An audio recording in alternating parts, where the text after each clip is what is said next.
Welcome back as I continue my story.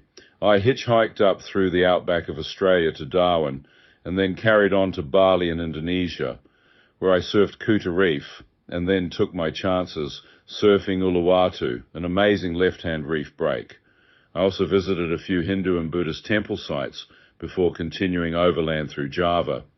As I traveled through Asia, people often asked me if I was a Christian, presumably because I was white-skinned and obviously of European descent.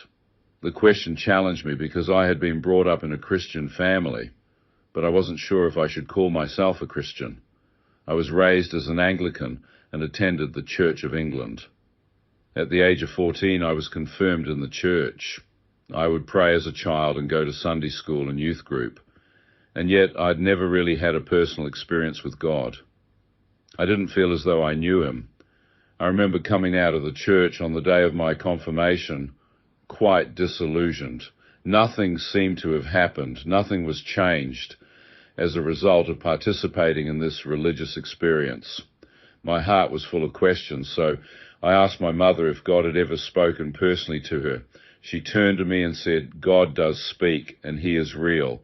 Then she shared how she had cried out to God in a time of tragedy, and he had answered her. So I asked her why God hadn't ever spoken to me. I vividly remember her answer. Often it takes a tragedy to humble us so that we will turn to God. Men by nature tend to be quite proud. I retorted, "I'm not that kind of person. I'm not proud." But when I reflect on it, I realize I was very proud. My mother said, "I'm not going to force you to come to church, but remember this one thing. Whatever you do in life, wherever you go, no matter how far you think you've gone away from God, remember this one thing. If you're in trouble and in need, cry out to God from your heart, and he will hear you. He will really hear you and forgive you."